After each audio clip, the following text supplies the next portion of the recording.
It is the Christmas edition of the Sick Podcast with Andy McNamara. I got my Christmas story themed sweater on, feeling a little trying to feel festive after another Brown stinker. Myles Garrett dropping truth bombs and continues to do so. We'll talk about that. We'll get into the fantasy football approaching the championships as well as some sick picks. We bring on an old buddy of mine to tee up Dolphins and Browns as well. Let's get to the show. Turn up your volume.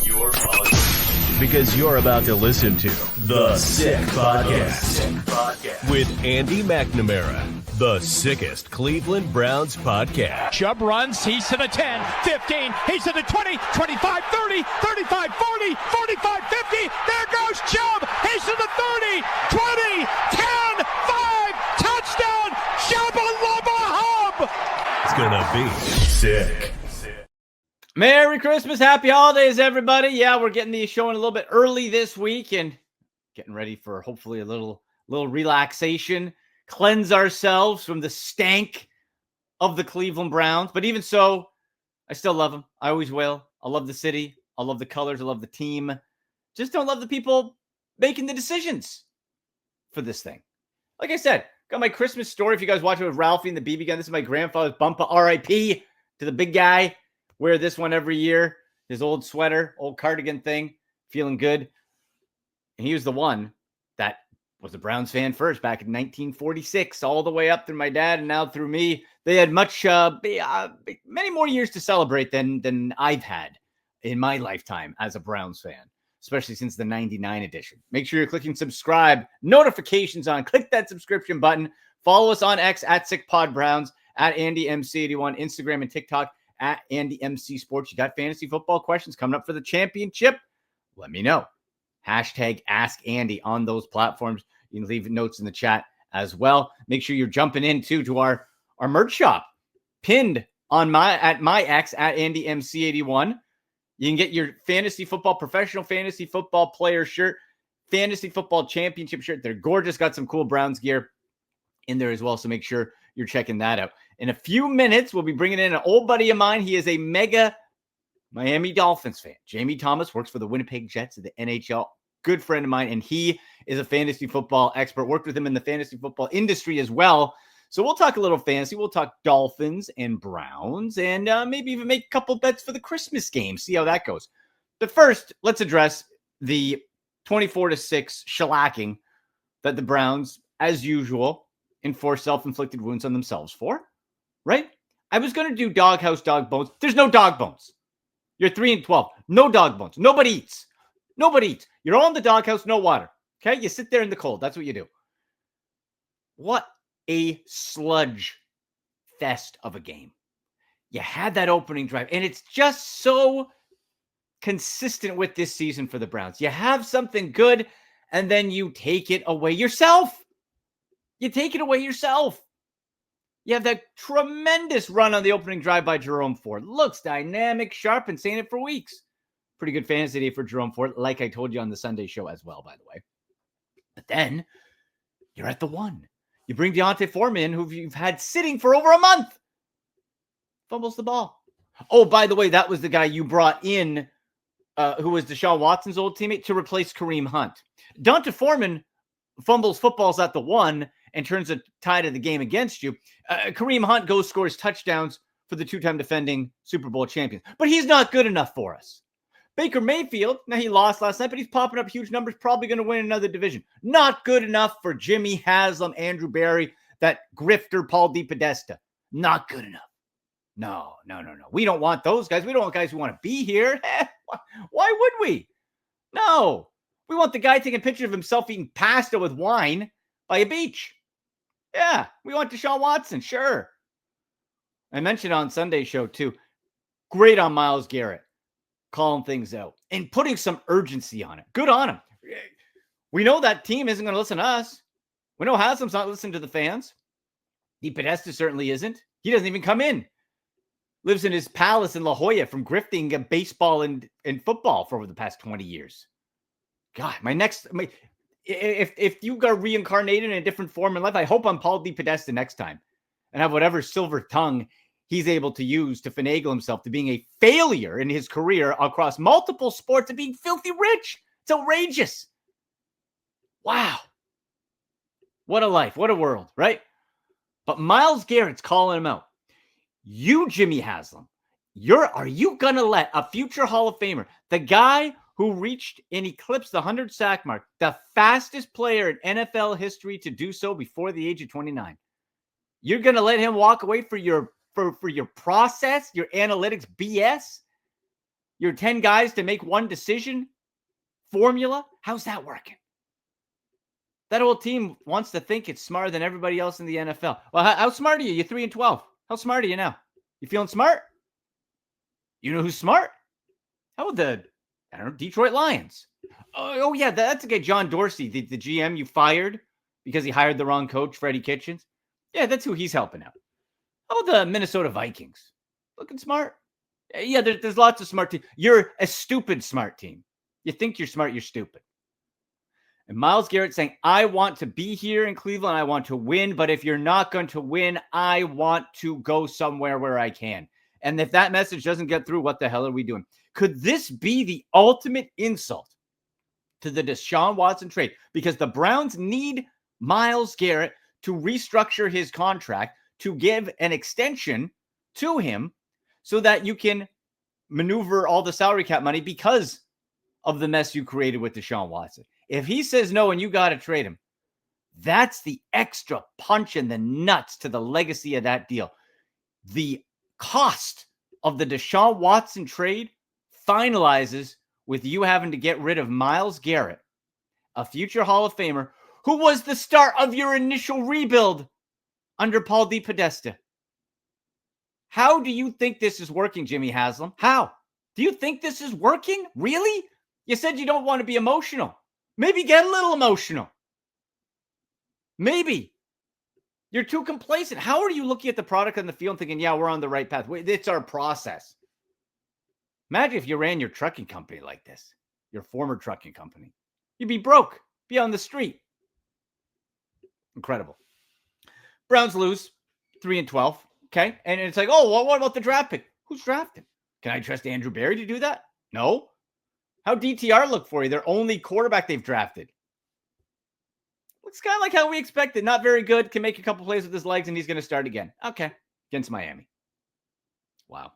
Let me know what you think about Myles Garrett's comments. Leave it in the comment. Hit me up on X at SickPodBrowns at AndyMC81. His comments initially last week, then after the game as well, kind of doubling down on it, saying, I'm not saying anything the team doesn't know.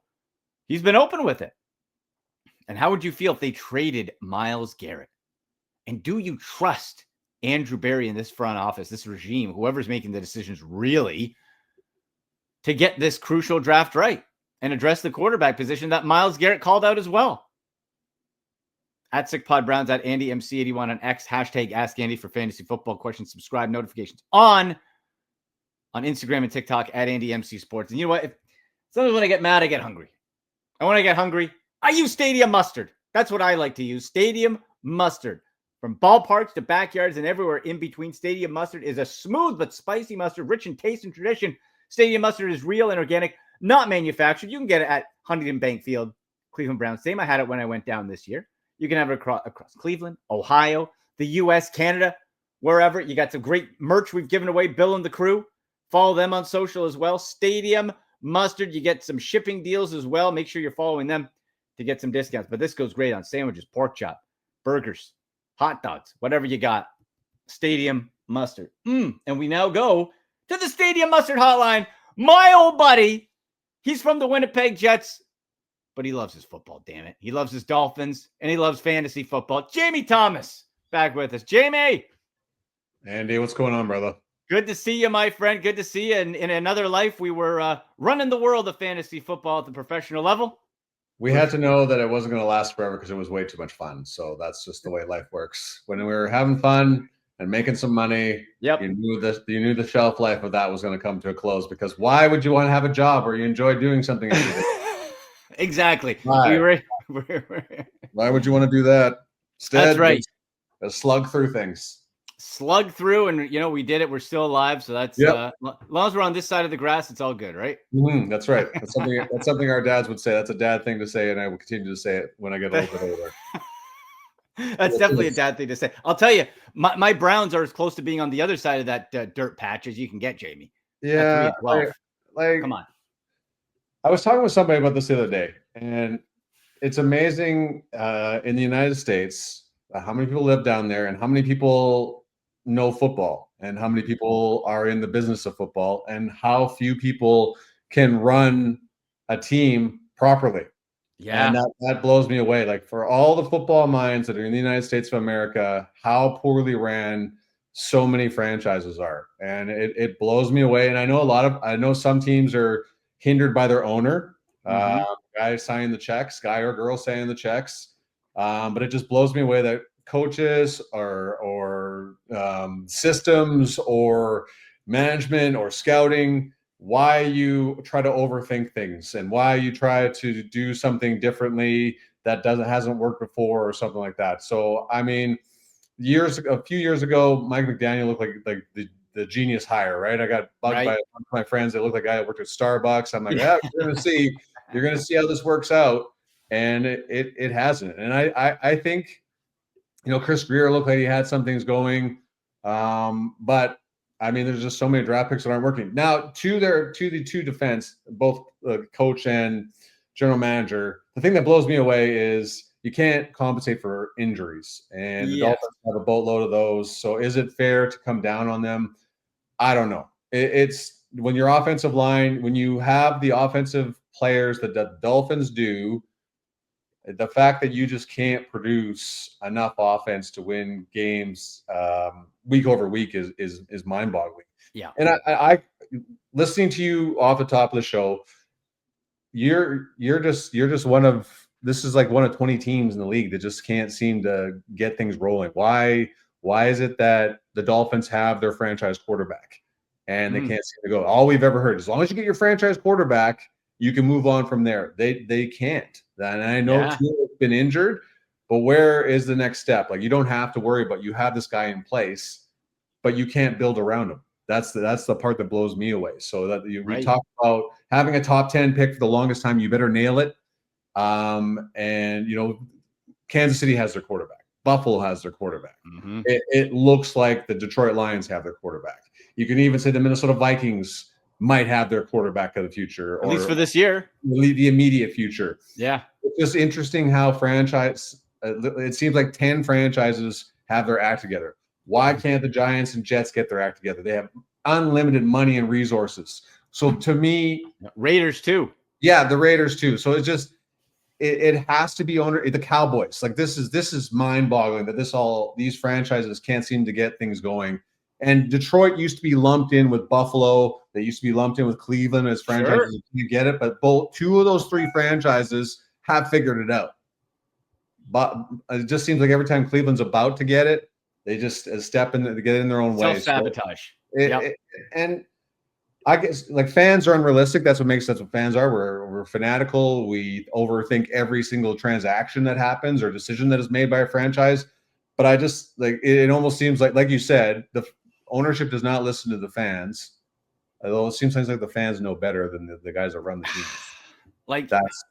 It's not like, even with the Jets, sometimes I won't say this right now because Jets fans are irrational, like every other fan base.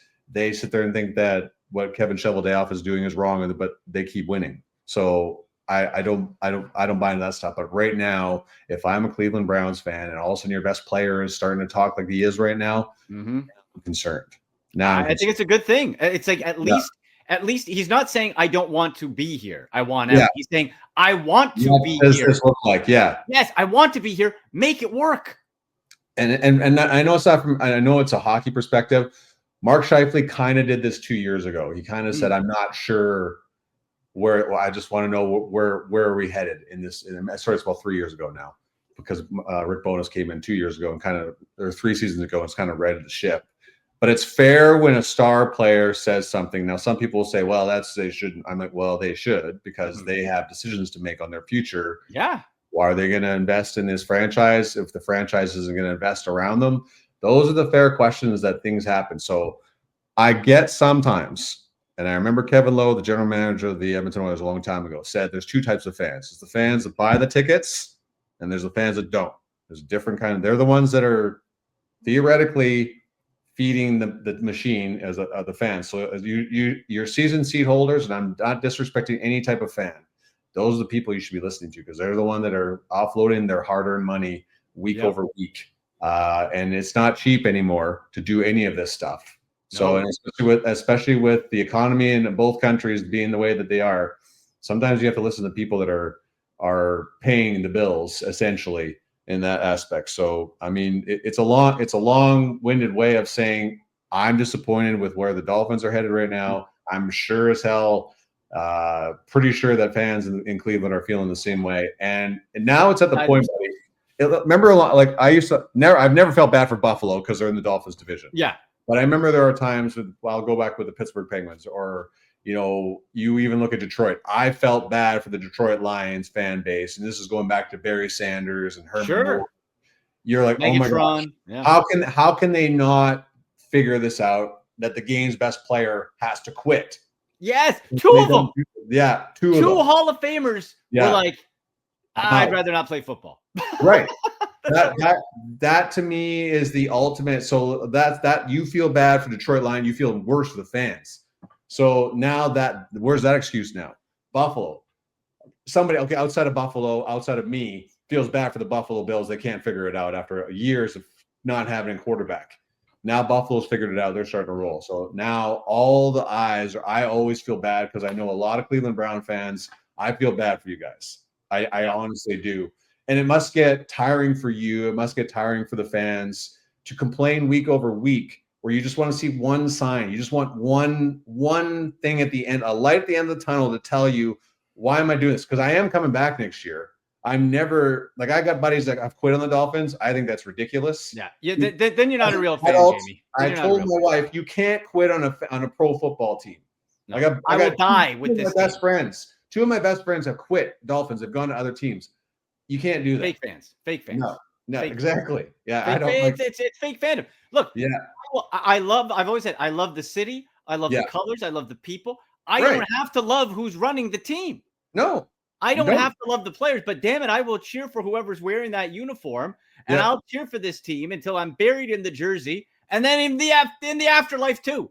And you know what, Jamie, the football gods at least don't have this on us. They can't do anything worse to the Browns. You've moved us. You've made us go winless. You've made us go 1-31. You've done all the bad things. You put Deshaun Watson. You've done all the bad things. Yes. So it's almost like a freedom as a fan. It's like, I can say whatever I want negative. It's like, aren't you worried about jinxing? Jinx? What am I going to jinx?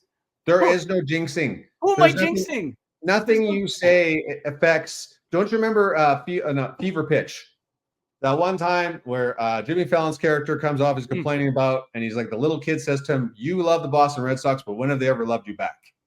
That's one of the best lines ever. That time, right? Oh boy, best lines in movie history, because it's just like, when have the Cleveland Browns organization or Miami Dolphins organization ever loved you back? Wow. And it almost, like, as we get older, I feel ridiculous getting mad about this stuff because there's so mad at myself for getting mad. Yeah, like there are so many other things that are more important: the health of your children, the health of your family, the feeding your kids, like putting a roof over everybody you love over their head. You want everybody to have the best of everything. The whole world has way more issues than our fandom and our football teams. But Sunday afternoon, damn it! Yet they let us.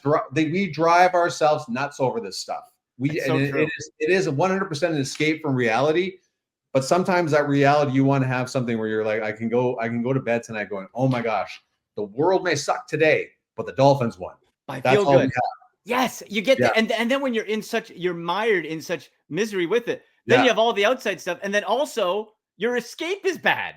Yeah. So there Andy, I don't drink anymore. I don't play video games. All those things I used to love and focus on. I played less fantasy football than I've ever played before. I'm down to 4 fantasy teams from 100. All I need is something. Like, yes, I'm proud of my children. I love my kids. I'm proud of them. Love my wife. I got yeah. But just give me something else. It's not what's there. It's what else is there. So just give me a playoff, like just a win. get to the playoffs and win a game so we can stop talking about last time they won this and all that stuff. All those old things. Like I am so tired. Like, I love the 72 Dolphins, but I am so tired of seeing those old codgers, old buggers celebrate whenever they're found. Like, I've had enough of you guys. I respect what you guys did, but now it's like way too long. When the guys are starting to die from that team, that's when this is too long. That's why there needs to be somebody go perfect. So I have to stop. I love those guys. I respect them, even though I was barely alive when they did what they did. But it's just like, okay, if this is the only thing that this organization can hang its hat on, it's like so done. It's like when the Oilers sucked for so long, they kept bringing out the old, like the 80s guys. Oh, we're going to retire Yuri Curry. Oh, we got to bring back Paul Coffey. It's like we just got to keep bringing back the old memories so you forget about how crappy things are. How bad it is now. Yes. And the thing is, for the Browns, since 1999 in that stadium, Jamie, there's been no good memories. There's never been a playoff game hosted there. There's been 15 seasons. And you're getting a new stadium. So, like, I mean, you have something, but please have one playoff game before you build a new one. Nothing hosted there. And there's been 15 seasons where the Browns have played 3 or more quarterbacks in the same season. 3 playoff appearances. I'll tell you this. You talk about the wanting something. That's why I have such an attachment to Baker Mayfield. We went through the 1-31, all that. Jamie, do you remember the Bud Light fridges? When the Browns, the dilly, when the Browns won, the fridges, the locks would come off. Yeah. When they did it, and Baker came in and won that game, Jamie, I have not cried at funerals. Yeah. I had a tear, a real tear, come down my eye. You had your guy, and I'll be the first to admit, I got sucked in by the Deshaun Watson trade. I'm like, they had to make that move. They had to get their franchise quarterback or whatever. But I guess karma, in some ways. Because I just thought what Deshaun Watson did in Houston, outside of what he was doing off the football field, was good enough to get you to. I'm like Cleveland, but to give up on a guy like Baker Mayfield looks a little silly now. And here's the thing, Jamie. I've mentioned this on the show before. Usually, in like the movies, when you sell your soul to the devil, right? Because you're like, the Browns sold their soul to the devil. Usually, when you sell your soul to the devil, something good happens first, and then you're like, but then the cost of that win makes you realize your lesson. The Browns can't even sell their soul right. Yeah. You sold, and then you got screwed before anything good happened. You can't even sell your soul to the devil correctly, Jimmy Haslam. Isn't Baker Mayfield really what Cleveland is about? Like, just a guy that never quits? Oh, like, will not give up. He will do everything to is that not what he is? But Jamie, he was a little rough around the edges. He was a little immature. Well, is it immature knowing Jimmy Haslam and the Browns ownership that you had a guy? And here's the thing. They had to know about every single allegation case, because if Deshaun didn't reveal one, it would null the contract. That means not only did you say, we don't want Baker Mayfield, who's the only guy who's done squat at quarterback for any amount of time more than a single year. Yes. You also willingly signed off to at least 26, maybe there's more, at least 26, and said, still, this is a good idea for a guy who hadn't played at that time in a year. Yeah. Yeah, it was. What? I mean, that's what I mean when you go into the whole thing of they just can't get out of their own way. And it's so infuriating for okay, so every ownership group of a team with a fan base such as Cleveland, they're like, these guys are still going to spend money. Mm-hmm. So where is the urgency? Where's the urgency? There's been some chances in the NFL, especially in the NFL when everything's paid for because of the TV money. Yeah. Where is the urgency? Mm-hmm. You can't do that in the NHL. You cannot. Well, that's right. Because it's mostly driven by ticket sales. Yeah. In the NFL, all the teams, Jimmy, make money if the stadium was empty. Yeah, they won't. Because it's only once a week and the investment time is there. We don't need to go into the animal that the NFL is. Yeah. But there is not urgency in the NFL the way there is in most other sports. Yeah, well, you're right. Hockey, you're right. Baseball, basketball, all have and football covered by television money. So it's just, I mean, I think there's a lack of urgency in that aspect. But you can't tell. There's that. I think that's why teams are so bad in the National Football League, because they're like, we can't. I mean, teams, same thing. I will never question effort from a professional athlete, because athletes do not want to lose. I don't care what anybody says. Except for that 49ers guy who quit, who was his name a couple weeks ago. I can't even remember. The offensive lineman was like, I'm good. But that's one play out of like 6,000. That's just the problem. There's so many cameras. We're going to look at one guy, one play. Who knows? Maybe he hurt his leg. We don't know at that moment. And because of the human aspect, we don't know what's going on at home half the time for these guys. They are human beings. So I have a hard time questioning effort. And also having traveled with a professional sports team, I'm like, my gosh, these guys, I'm tired. So how can these guys not be tired? And everyone's like, well, they're professional athletes. I'm like, they're still human beings. Yeah, they're people. You're popping around here and there, all across the country. Yes, you are going to have bad days. Some teams have more bad days than others, but people don't want to lose. They might get tired of the team they're playing with, but how can they look at their teammate beside them and then the guy they know, your teammate knows if you quit. Yes. Never mind. So fans don't know all the stuff they think they know. Teammates know if you quit. So I will never question effort in a franchise. I will just question decision-making. And clearly, the teams that we cheer for are having people making bad decisions over and over and over again.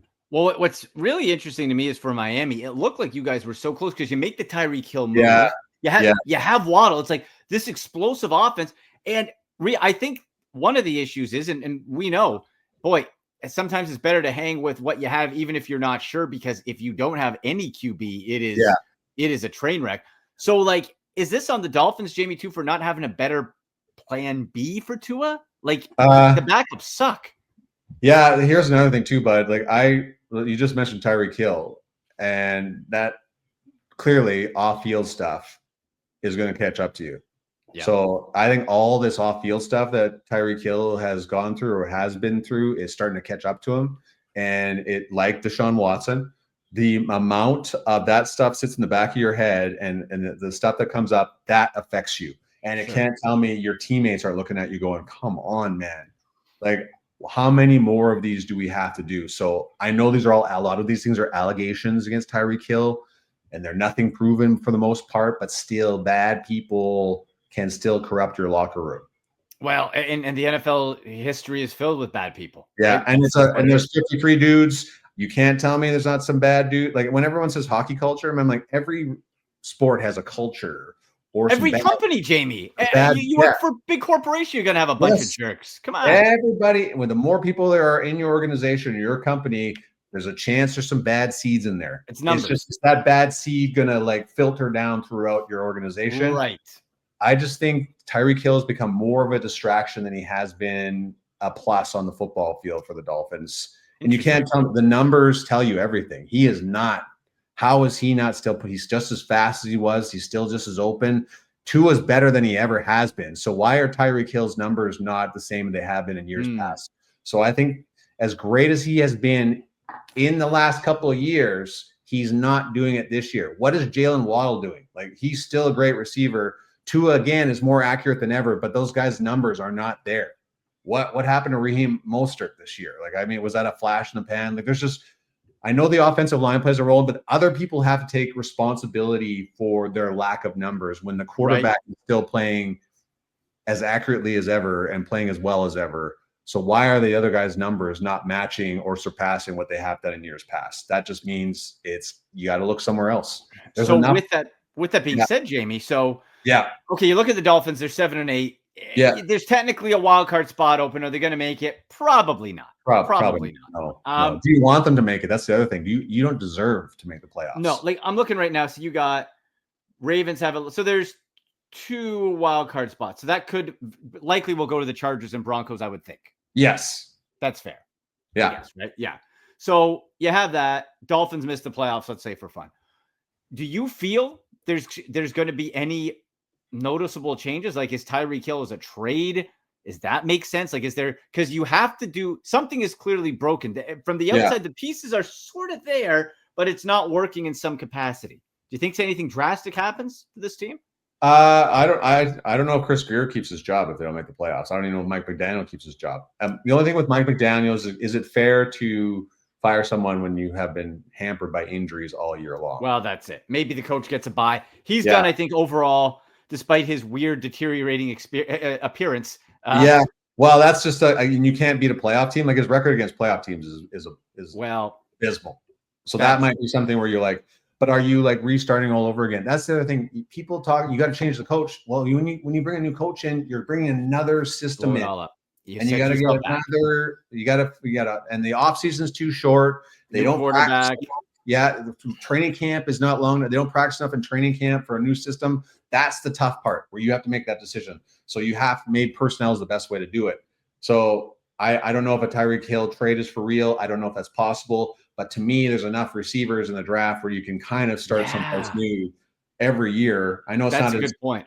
It's not as great as it has been in years past, but we say that all the time. Oh, this isn't as good as draft year until you get somebody in the right system. And then they are. You look at this wide receiver draft class, and I was thinking about this and saying this on the show earlier in the year, Jamie, is that I wonder if we start seeing the wide receiver position go the way of the running back, in that teams don't want to pay top dollar to these wide receivers like they stop paying top dollar to these running backs, because we've seen if you have the right system, look at San Francisco. You can pop in a 3rd round guy, 5th round guy. If you get the right system, they can pop in with the flood of quality wide receivers every year. Are you like, well, why would I pay, let's say, Tyreek Hill for fun X amount of dollars with some wear on the tires when I can get a 1st round guy on a 4 or a 2nd round on a 4 or 5 year rookie deal? Yes. Who's going to be just as good? Yeah, because you get look, Kansas City shows that you can do it. You just move on from big contracts if you have the right system in place. Yeah. And you have a good defense. The Dolphins do have a good defense, some injuries aside that. So they have the pieces in place. It's just time to move on from the big names. Well, fantasy-wise, if we take a fantasy perspective and moving forward, Devin Ashane, I think, after his monster week, if you can actually make him more of a bell cow and less of a committee guy, I think Ashane's money. And with that thin tight end group, I picked them up off of waivers about a month ago. Jonnu Smith has been a savior at the tight end fantasy position. Well, because you have the reason why Jonnu is doing so well is because the receivers have been crap. So you have no other options. I mean, the tight end does not really play that much in Miami's offense until now because they just don't have choices because Tyreek's not doing anything and Jalen's not doing anything. So it's a sad state of affairs. But so I feel A-Chain is like the best when it's like a garbage time. He's a garbage time fantasy player where he rolls up. Now look at yesterday. That's some late numbers. But back-to-back weeks of 20-plus points, you can't shake a stick at, especially playoff time. You'll take it. I mean, so Tua A-Chain's really, to me, is the only guy you're leaning on right now from fantasy perspective going on forward. But, I mean, we can completely change this whole prospect, this whole conversation after the draft and when we look at 2025. Sure. And depending, if you're Miami, I think you have to, at the very least, work out and find a guy you believe can step in and keep you going. Yeah. If Tua gets hurt, you have to upgrade that back. Tyler Huntley sucks. What they have brought in year over year are behind Tua. Skylar Thompson? Yeah, garbage. You need an actual veteran quarterback, pay them in, and then just go on from there and just hope for the best. Hope for the best and do that. Yeah. So Dolphins, this is a game that Dolphins tiebreaker. They have to win. We know the funny memes and stuff when they play in the cold and Mike McDaniels looks like a popsicle and you're going to be playing in Cleveland.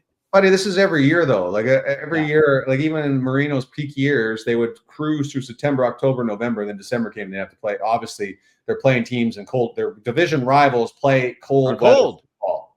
Yeah. They're the only one.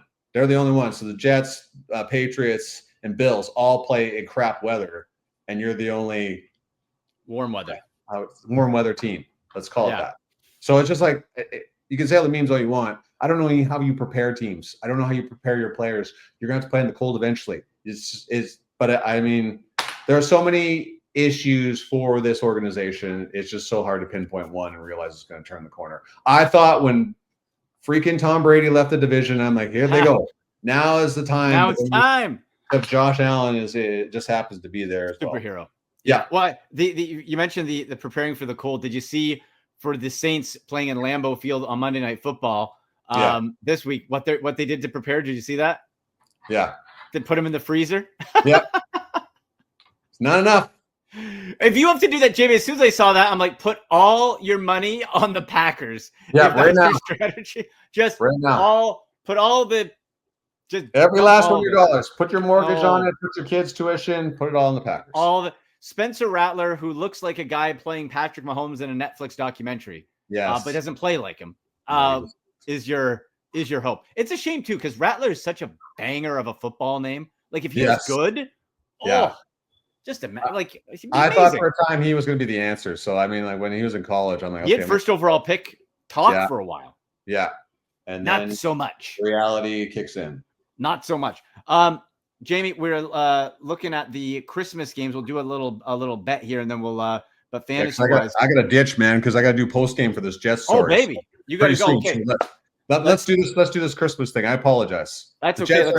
They're playing the mighty Leafs right now, so I just we got 2 Christmas games. We got Kansas City at Pittsburgh, Baltimore at Houston. Let's get to a sick picks right now. Yeah, it's time for Sick Picks.